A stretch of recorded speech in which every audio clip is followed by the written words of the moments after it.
pray, I just felt this passion. It was so amazing because the next time I saw her was at her sister's wedding, and after suffering her stroke, she walked down the aisle as a matron of honor. And I don't know if you guys have ever prayed really hard for something and had an affirmation to prayer, but I was just floored. I was like, oh my goodness, she's walking down the aisle. And it was so amazing to talk to her because she was so filled with thanksgiving and hope and joy, and it was just such a blessing. And then we kind of lost touch, but I still continued to pray for her over the next probably 2 years-ish. And just so happened, Ken and I went to Trace Diaz this past spring, and after I got back from my weekend, a couple of the gals that were in the group and some others wanted to start a Bible or a book study. And so I'm like, okay. So we decided to do Crazy Love. And Ken also, as a result that weekend, said, I want to go visit New Hope. And I was like, oh, okay. So we went over there and we sat down and we were waiting for service, and who should walk in and sit right behind me? And it was Jen. And I turned around and she's like, oh, do you remember me? I'm like, yeah. And God poked me and was like, you got to invite her. You got to invite her. And I did. And she accepted. And through the course of that study, Jen is going to share with you what she shared with us. And it was amazing. I think every one of our mouths were just sharing. I was just amazed at God's graciousness and how He was faithful to her. And so, without any further ado, I will let Jen come and share her awesome story of God's deliverance and faithfulness.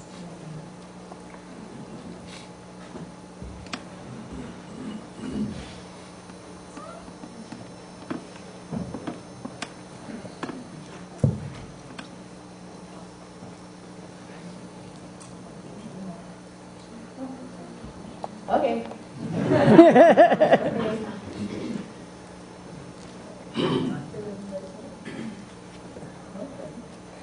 Okay, this is nothing that I'm like super duper comfortable with, but I'm excited to be here, and I know that God the Father, my Father, is watching, and I know that Jesus is right next to me. And I definitely know the Holy Spirit's here because He's flopping about my tummy like crazy, and He needs to just settle down. I have a fun story to tell. So I'm not up preaching today, so I hope you weren't expecting something like that, but I have a good story. On April 25th, 2009, we had a birthday party. And it was my son Jacob's 5th birthday, and it had been one of those crazy things it was going to be. I kind of went all out a little bit more than usual for 5th birthday and had fun games planned and lots of things. I never did this either before, but this is my cake I made a half hour before my stroke. I think I did pretty good. I even carried it into my car. I drove to my in-laws' house for the party. And then just a picture. It was going to be a really fun little cowboy party. My in-laws have a really neat house that's kind of cowboy-esque, and it was going to be a really fun time. But I ruined my own party, or Jacob's party. We were just hanging the last streamers up, and my arm dropped to my side, like very, very heavy. And I can't even make the movement of it now because I have some muscle tone back. But it just flopped around like a water balloon, kind of. And I'm like, that is really weird. I thought maybe I pulled a muscle. And I was and I had a terrible headache. That's the other thing. Starting the day, I had a massive, I would assume, migraine headache. It hurt so bad, but because of the rushing around, I just hadn't taken time to take any Advil or anything. And my blessed mother-in-law kept chasing me, saying, take some aspirin. But she said she's never in her life going to offer me anything again, because we know at this time, if I would have taken that aspirin, I would have died instantly. My arm had dropped. I was not sure what to do. My friend Ellen said, I'll drive you to the hospital. And I'm like, I don't want to wreck Jacob's party. This is inconvenient. It's like 4 o'clock right when it's supposed to start. And so we're not trying to decide what to do. Everybody's kind of talking, wondering if I was having some kind of diabetic shock thing, which I'm not diabetic, or if there was like what could possibly be going wrong with me. And I remember I was near the picnic table, and I just fell onto the picnic table, the seat of the picnic table, and my mind kind of went somewhere else, kind of like I was floating around all over the room or something. And I heard people talking, and I heard my grandpa Cundy say, what's going on? He was so upset. He was just, what's going on? He was just so frustrated. I felt bad for him. And then I remember getting really dizzy and just starting to fall off the table. And someone had gone and ran and got Jim and told him that I needed him. And he came running up and caught me under the arm so that I didn't fall to the ground, which was one of the first little blessings that came out of this entire story. And we were sitting there, he was holding me on the ground, and obviously then people were really kind of getting more upset. They called 911. And I remember thinking, you know what? I'm just done. I'm done with the rat race, and then the rat race of normal life with the party on top of it that you always get more antsy and working really hard for. Like, I'm just done. I'm glad this happened. Nobody expects anything of me. And I was just sitting there. I remember my leg was twisted really funny behind me, and I kept thinking, ow, that really hurts, but nobody cared. I don't care. But I remember thinking that. I remember hearing everybody that they were getting impatient. 911 wasn't coming, or the ambulance wasn't coming. I remember telling Jim, I wasn't speaking. We happened to have a first responder paramedic there, which was awesome, and he kept everybody from giving me anything that possibly might have helped me, and we know that was probably a huge blessing. I wasn't really talking, but I did hear at that point, I remember my grandpa again, and it broke my heart. I remember him saying, I'm old, don't let this happen to her. Oh, Amanda, that's gone. I'm old, don't take her, God, or don't take me, God, not her, she's so young. And then I heard him say, where is that damn ambulance? I just think so much my grandpa just doesn't talk like that.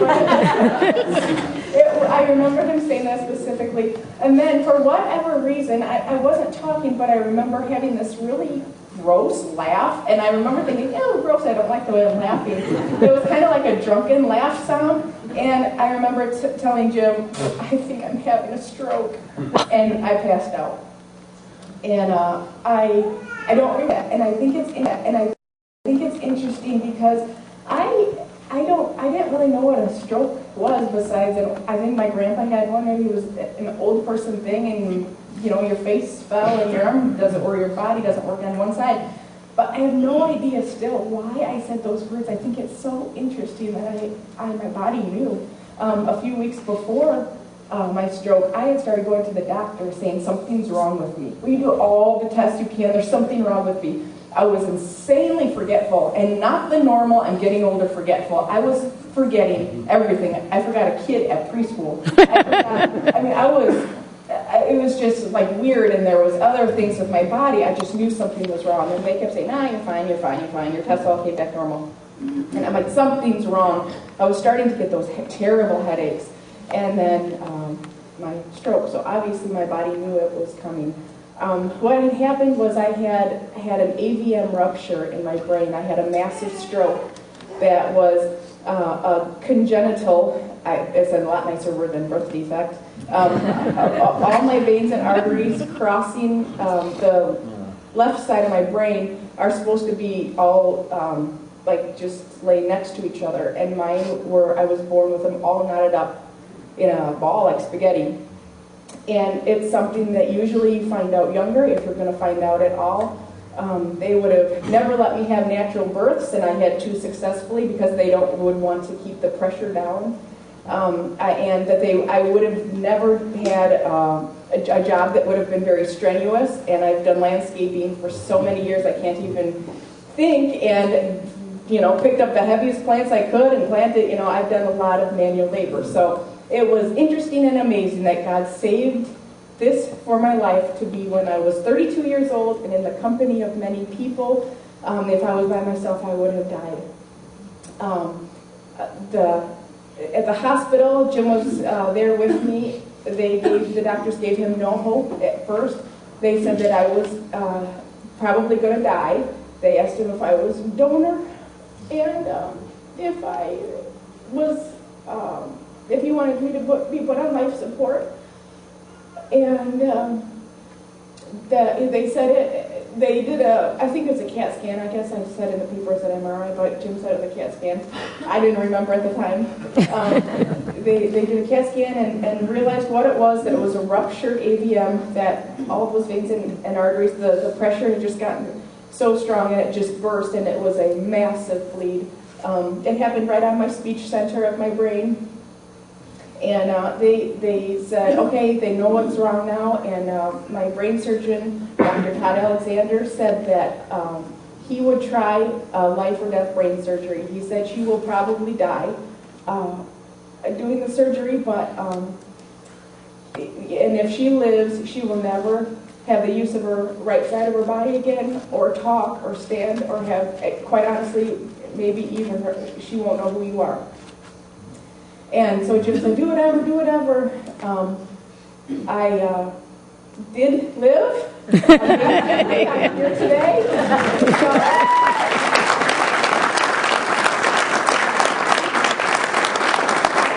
had a miracle. God gave me a miracle. I've been part of it. It's amazing. Before I went into surgery, the doctors told my family to say goodbye to me.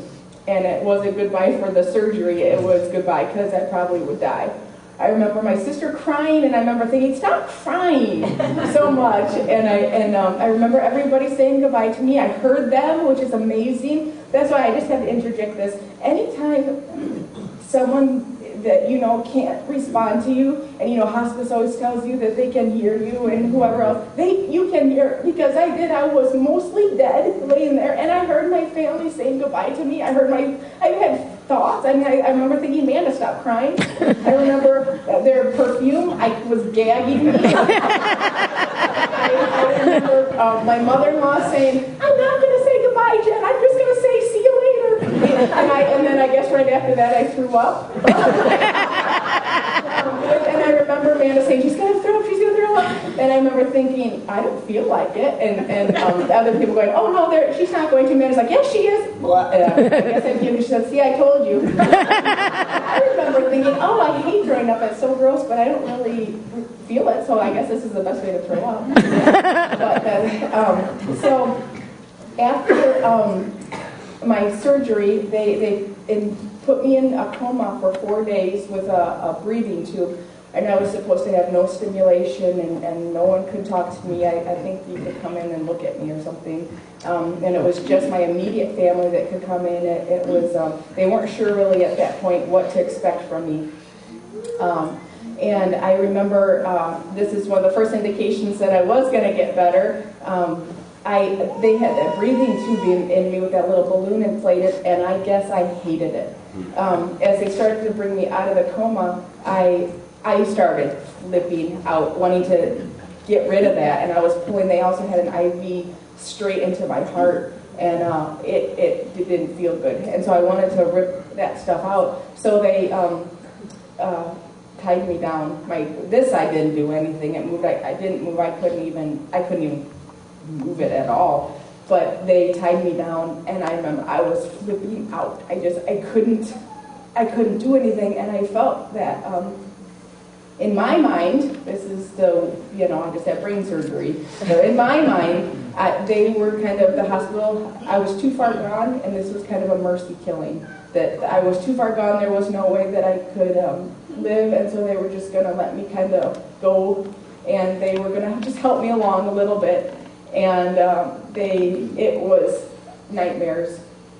I still wake up from nightmares. I have so many vivid dreams of things that I thought that they were doing, and that obviously weren't. Even after I woke back up, I remember asking Mom and Jim very cautiously. I was like afraid who I could trust, and I remember asking them, "Were you guys gonna let them kill me?"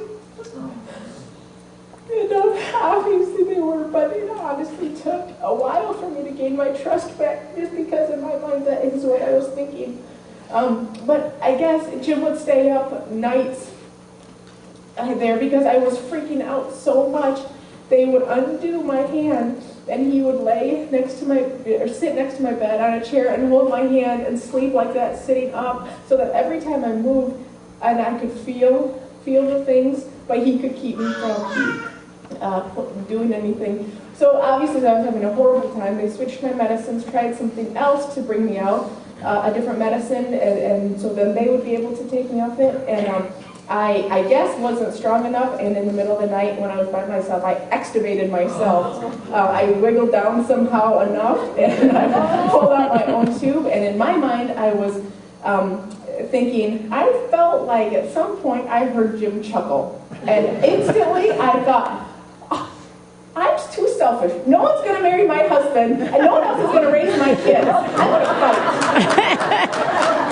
I felt like I had a moment when I got to kind of choose, was I going to live and I decided I was just going to live. So that's why I started fighting, and I did not like that tube, and I wiggled myself down, and I pulled it out, and I had no repercussions. Anybody in the medical field knows that that could be a really bad thing, but I did not. And that was good. And let's see. Oh, the other thing that was really wonderful, knowing that I was going to be okay to some extent. The doctor brought my mom in. I think maybe some family was around, and they said, "Do you know who that lady is at the end of the bed?" And I couldn't talk, but I said, I mouthed the word "mom," and that was very, very excited. I remember we were really excited about that. I had those terrible nightmares, and I also had these fantastic drug dreams, I think. And I was just, it was so warm and lovely, and it was kind of a mix between, thank you, Mary Poppins somehow, and I don't know what else, Oliver or something, I don't know. It was kind of a weird combination of things, and we had these little druggy kids that were orphans, but very clean, and they were like really nice, and they like took care of my kids for me, and it, they were really nice, so I wasn't alone. I don't know, that was kind of weird. And then I do remember, after that was all ICU, and I think I was in a coma for 4 days, and I started speaking after 6 days. I remember when I first started speaking, I talked like a baby. They would start to give me more of the medicine, and I'd be, no like fuzzy, no like. I remember frowning and being so mad because I did not care for that feeling. And I eventually gained my speaking back a little bit at a time every day, and I think I'm speaking mostly normal now. It just kept improving, and we found that I happen to be left-handed, and as I know, that's very special in and of itself. Left-handed people have speech centers on both sides of their brain, not just right-handed people that had it only on the left side of their brain. So I know that helped a lot, and my speech coming back very, very fast. In fact, it's the first thing that came back.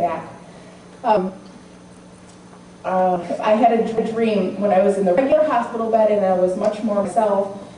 And this one is significant to me because to me it was a really big thing. I don't remember leading up to it, but I remember at one point I was having this fantastic dream. I opened my eyes, and every time I closed my eyes, I was seeing spiritual warfare. And I believe in that very strongly. And my dream was that angels fighting demons. And I remember thinking, and it was light versus dark, and it was very, very fierce. And I remember thinking, I'm stable now. I'm not sure why. What are they fighting for? And then they were fighting for my mind. They were fighting for my mind that I have dealt with depression in the past, and it's something that's obviously not cool, not fun. And this being such a severe traumatic thing, and not being able to walk, not being able to do anything, the family was really, really concerned about that. But I really believe that spiritual warfare was fighting for me, paving the way that it was a go-ahead, that I could be positive. And I have taken this thing and made it extremely positive to the very best of my ability. And I have let God the whole way, the whole time. I wish I did it in every part of my life. as perfectly, but I guess we're all growing. But I really think that was the day that I know that I could see God fighting for me, and I decided I was gonna fight for my mind too, and that has been probably one of the most significant things and honors that I was able to witness that. I could just close my eyes and watch it happening. It was a very special thing. One day when I was in the hospital, I remember thinking, all of a sudden my thoughts were so simple at first, and I remember thinking, I have kids. I started freaking out, like, who has my kids? And my kids. And I guess they were kind of prepared for that, wondering, okay, that Jim had a couple pictures. Okay, come on now, because I was supposed to stay nice and calm. and he showed me pictures, and I said, where are they? And he told me, your mom is staying and helping, and my mom's watching them. And I said, who watched them the night when everybody's up here? Who had my babies? And he said, Ellen had a friend, and that right there just calmed me right down, because she takes care of kids really good. She's a teacher, so she takes that, and I knew that. Okay, then I felt calm down. But I just interested in the way that brought my mind back a little at a time, and my thoughts got a little bit more every single day. I'm not doing this thing at all. This is a picture right before my stroke, probably 5 minutes, that we took my grandpa Candy and my sister. And this is the shirt I was wearing the day I had my stroke. This is not normally the shirt I would wear to church, let alone speaking. But this shirt has a story. They cut it off me, obviously, in the rush of everything. And one day when we were at home, I found the clothes in a bag, and I said, what are these? And I saw, and it was a shock at first, because it reminds me of what happened that day. And I said, what should I do with these clothes? My mom said, you want me to sew them back together for you? And I said, yeah, that would be awesome. So rather than this shirt being a negative thing, it is a great reminder, and it's even in the shape of a cross. And I think of God, we piece the shirt back together the same way God is piecing me back together through this whole thing. So this shirt is quite holy. I have a good church, and we're positive in church. But that was that, and this picture reminds me that life is so short. You do not ever know.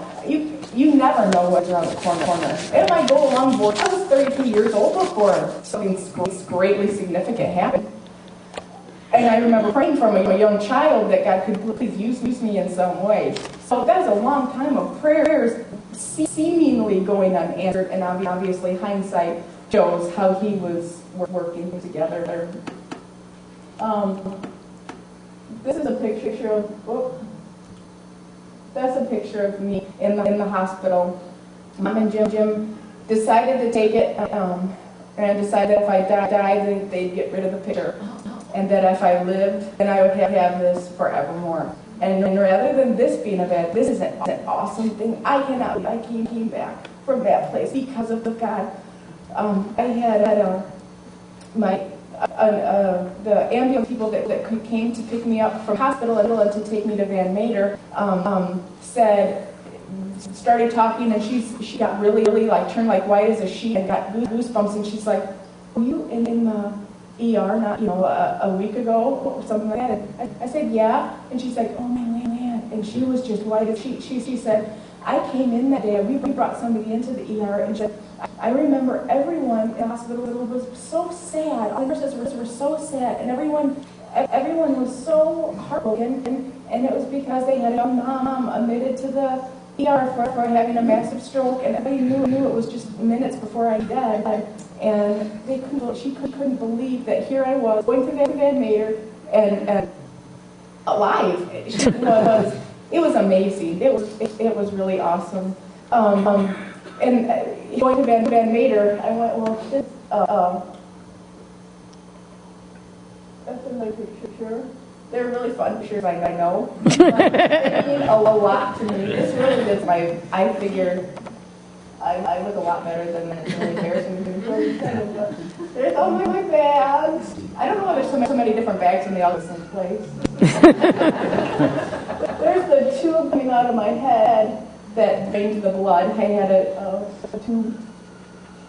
The other thing about Dr. Alexander, he happened to be on call. He's I don't want to offend if there's a brain surgeon in the room, but supposedly the nurses all told me he was like the best. He happened to be on call.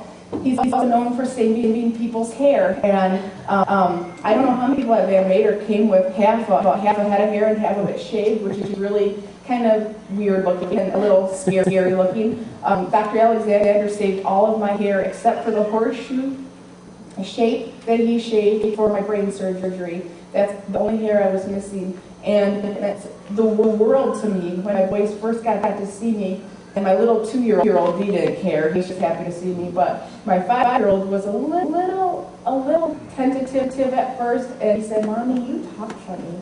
And I just am so thankful to God and to Dr. Alexander that he shaved my hair, because how weird would that have looked to Jacob if he had seen me looking like that.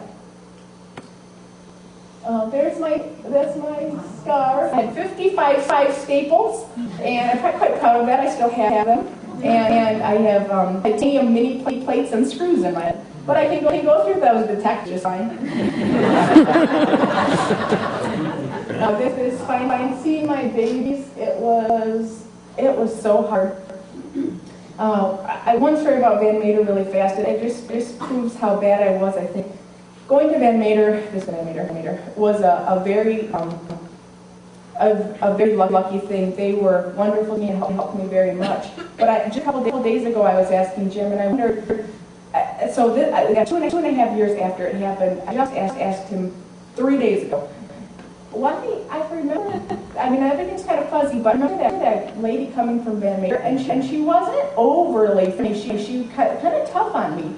Why was she so tough on me? Because I remember her saying, "If you come here, you gotta work hard. You gotta work hard. You have to want to get better."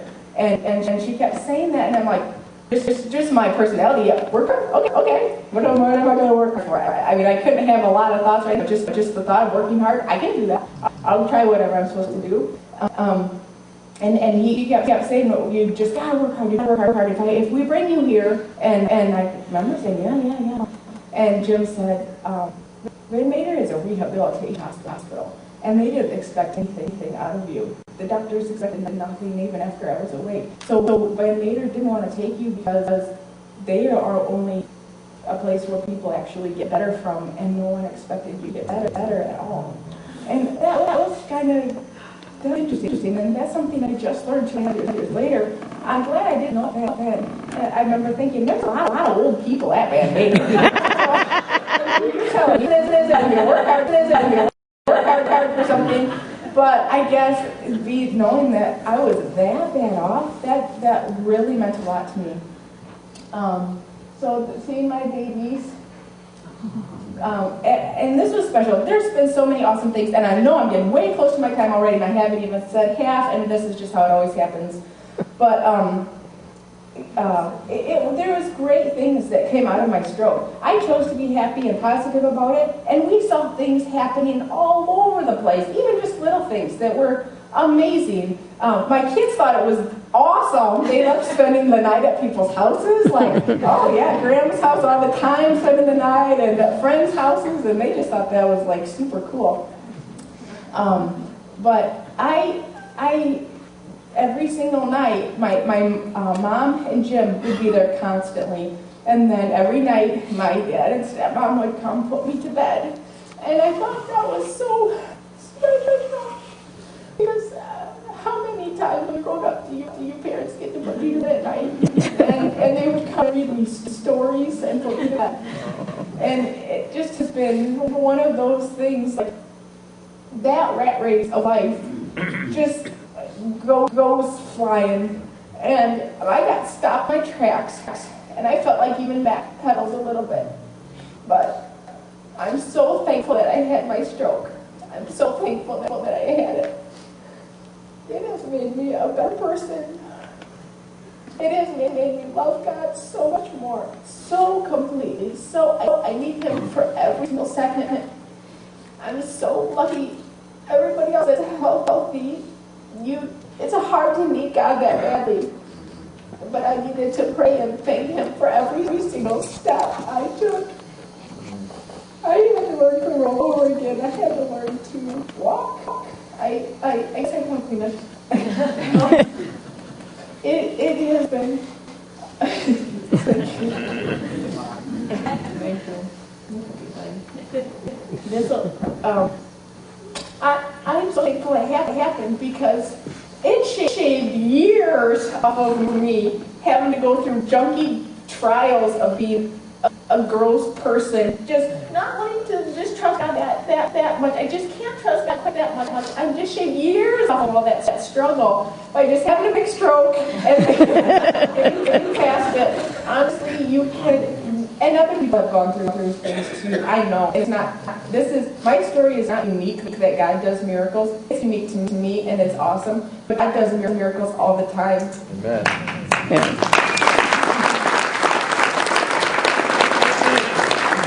I'm going to a couple little stories. I don't know how close I'm getting. I'm sure I'm really late, so I hope you guys don't have something planned. If you start walking out, I understand.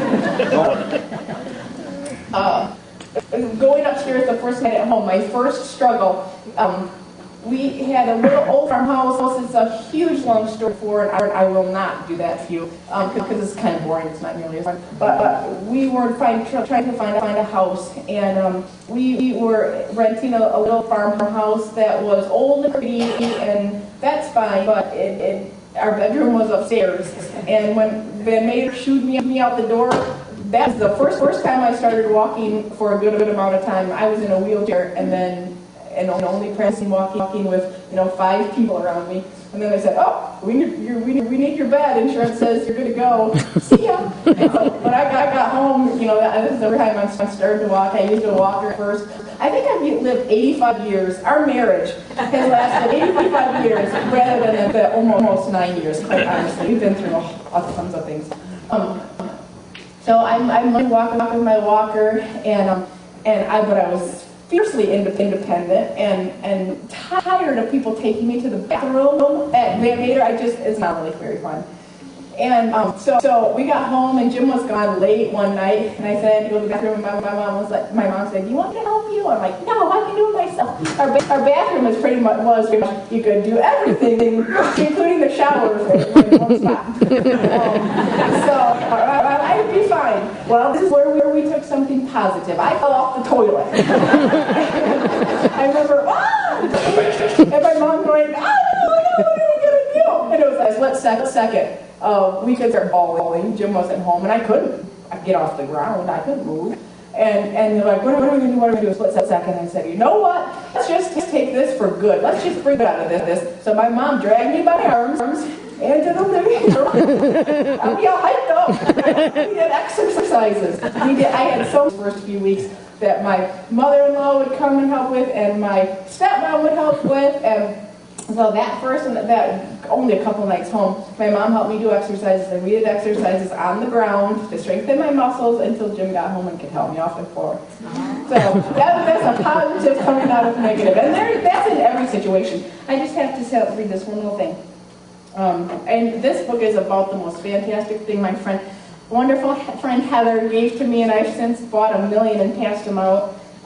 Jesus Calling by Sarah Young. All suffering has meaning in my kingdom. Pain and problems are opportunities to demonstrate your trust in me. Bearing your circumstances bravely, even thanking me for them, is one of the highest forms of praise. On earth also, your patient suffering sends out ripples of good tidings and ever-widening circles. Remember, when suffering strikes, remember that I am sovereign and that I can bring good out of everything. Do not try and run from pain or hide from problems. Instead, accept adversary in my name, offering it up to me for my purposes. Thus your suffering gains meaning and draws you closer to me. Joy emerges from the ashes of adversary through your trust and thankfulness. And I think if I could sum up anything, that's true. And I just hope that all of you, I have a little bit of a hard time, and I'm still in a learning process to become more wise about this kind of thing. But when people tell me they have these big problems come up, I've done this to Angela, I know. It's hard to just say, oh, I'm so sorry for you, I wish you didn't have to go through it. Because it's a good thing to get to go through it. It's an honor to be able to go through bad things. And I can't imagine what some people must be dealing with. And if I'm on the other side of the badness, to be able to say this looking back. But it is a good thing to be able to go through. It means that God has turned his eye on you and wants you closer. He wants more of you. He's not satisfied. And I wasn't giving him enough, apparently, for what he wanted from me. So it's really an honor if you're chosen for those really hard things through life. It's not by accident. And you can choose to do good with it, or you can choose to be negative and poopy about it. So that might be my soapbox. That's the sermon part of this. And I just have to say this too. Oh, man, I don't even know how she didn't go like this yet, but I know I'm over it. Okay, my house. I gotta say that too. I had 2 miracles within like a 6-month period of time. 2 big ones. My stroke was the first one. The second one was I'm in this house. Oh, I started talking about that before. To go up the stairs to bed at the beginning, it took all 3 of us. I was holding onto the railing, Jim was holding me, and my mom was down below lifting my foot to try and go up the stairs at night at bed. And it was not cool. And I knew that once I got up there, I better have gone to the bathroom as much as I could because there was no going back down in the middle of the night or how big, that's a big deal. It's not just like run real quick to the bathroom and back or, it was going to be a huge thing. Go down and get mom up, wake Jim up, have to have everybody take me down. The house was not set up for me well at all. And we had been looking for a house for 2 years and we had put bids on other houses and didn't get it. The last one, just before my stroke, we had put a bid on a house and didn't get it. We were the highest bidder, but a lower person was going to pay cash. And we were like amazed, like, oh my land, but we were good about it. We said, well, God must have something better in mind, but we can't imagine what it could possibly be. But we were just trying, and then I had my stroke, and obviously we didn't think about it as first. And then through trying to use this house, it was so difficult. And I remember we were praying about it, and I remember kind of pouting one time to Jim and saying, you know what, between him just starting this company, Jim would love to have bought something on contract rather than do it the normal way, but that just nobody really was interested in doing it that way. And then we couldn't find the right house and the right price, and we wanted to be in the country so bad if we could. We have 2 insanely rowdy boys that we're trying very hard to control. And so we just pray, and it's almost going to have to be like someone's just going to have to walk up and give us a house, because, I mean, seriously, and the financial burden of having a stroke and everything that's not usual and customary costs, you just get to pay the whole amount. So it's above what they expected it to be, so you just get to pay it all. So we were just really like, there's nothing in sight for us for a long time. Well, after my pout of saying, God's just going to have to have somebody walk up to us and tell us, just have this house. Jim, we were outside one day, and Jim, I saw him pull into the driveway, and then I saw a truck pulled up, and he was out there for quite a while, and I couldn't see who he was talking to, and he drove up, and he said, he was looking super weird. And I'm like, what? And he said, I just went to get the mail, and somebody just drove up really fast, and I felt like I just screwed across the road, like, oh no, and pulled over, and he said, he just said, do you guys want to buy a house? And Jim's like, yeah. and he's like, well, I got a house up the road, and if I'm saying the words wrong, I apologize, Sam, because I might be getting the little words wrong, but he said, well, we have a house for sale, or I have a house up there, and why don't you go take a look at it? And Jim's like, you know what, I don't have any money. I'm sorry, I have nothing. And he goes, well, would you want to buy it on contract by chance? And we're like, oh my land. And he said, oh, how is your wife doing? And Jim's like, oh, who is this? I just pulled over on the side of the road. And Jim's like, well, do you want us to go look at it with you? Because he was insistent about going and look. Go have a look. He said, no, I got to go run some errands, but we'll tell you a secret. We always leave the side door unlocked. So I can say that now because we locked the side door. But it was like, okay, like how could someone even trust us enough that don't know you to even just go look? So we went and looked, and it was perfect. There is a bathroom on the other side of my bedroom door. It's all on one level, and it's the most perfect house for us that there could possibly be. And I just think, and now again I'm going to quote you, Sam, and if my words are wrong, I'm not sure he intended to come stop at our house that day, if he did or not, but his words to his wife were, I've just done the darndest thing today. And they have worked with us to the extent of, we can really offer them nothing. It's kind of like the grace of God. The way that they're treating us with this whole thing is something we do not deserve. We have no bargaining chip in this. We just finished paying off all my medical bills, and I think that was yours,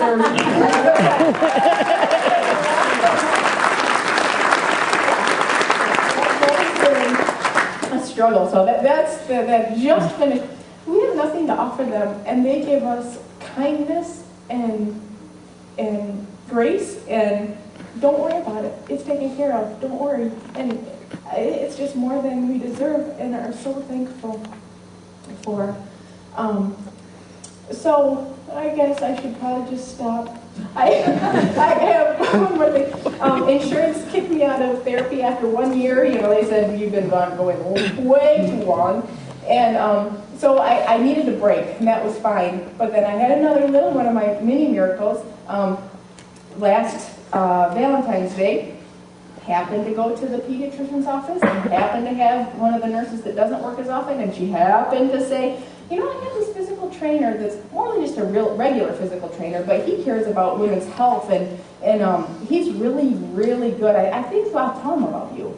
And he ended up calling, and through the whole thing, he sees me for free. I told him I can't afford to come to have a personal trainer. That's just not in our budget.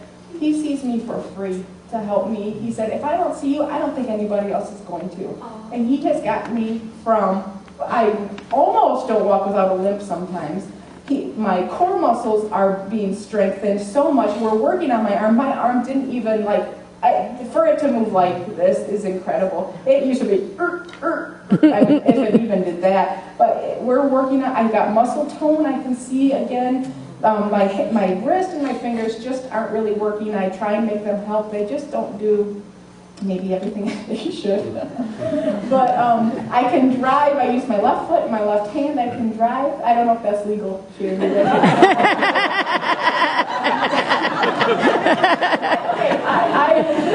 know if I've forgotten anything. My Bible verse that I had two different friends who didn't talk about it give me, and I just thought it was perfect. And so I'm going to read these Bible verses, and this is what you've heard them before, and it's very appropriate for me. And I just think this is for all of us. It's going to be everybody's story. Everybody can have a miracle, but you just got to let God work with you too and have the right attitude, because every single person goes through bad things. That's just a given. And so you've got to have that right attitude. I waited patiently for the Lord to help me, and he turned to me and heard my cry. He lifted me out of the pit of despair, out of the mud and mire. He set my feet on solid ground and steadied me as I walked along. He has given me a new song to sing, a hymn of praise to our God. Many will see and hear what he has done and be astounded. They will put their trust in the Lord. O Lord my God, you have done many miracles for us. Your plans for us are too numerous to list. If I tried to recite all your wonderful deeds, I would never come to the end of them. I have told all your people, but many who search for you will be filled with joy and gladness. May those who love your salvation repeatedly shout, the Lord is great. And he is really great. So, thank you. I think I just have a couple more pictures I get through. There's me in a wheelchair in Van Mater. And here's my sister's wedding. That was amazing that I was able to be there. And I got the best seat in the house because I was right next to her and in the chair. So, you're standing there with shoes and you get like really tired. And that was the picture of, we took a same picture of us after my stroke at Amanda's wedding, the same one we had taken before, because God blessed us to have that opportunity. So, okay.